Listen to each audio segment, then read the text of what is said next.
We could almost consider fragment-free switching as a compromise between cut-through switching and store and forward switching.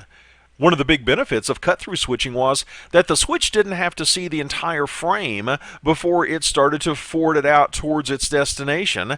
However, it didn't check to see if it was valid or not. Maybe a collision had occurred. Maybe the frame check sequence didn't match up.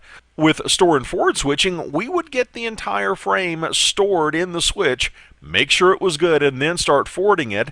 I suppose it's good that we made sure it was a valid frame, but we were introducing some delay by having to receive the entire frame before we started to forward the frame. Fragment-free switching is somewhat of a compromise. Fragment-free switching states that most collisions that are going to occur within a frame are going to occur within the first 64 bytes.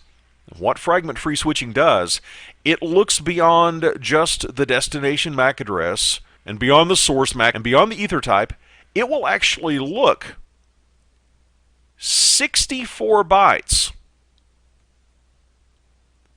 into our frame, and because most collisions occur in the first 64 bytes, if it doesn't see that a collision has occurred in the first 64 bytes, it has some assurance that this is probably an okay frame.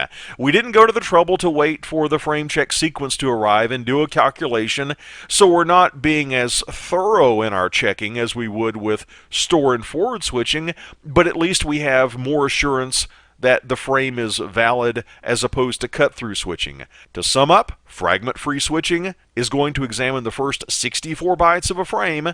If it does not see that a collision has occurred, it is then going to forward that frame based on the destination MAC address.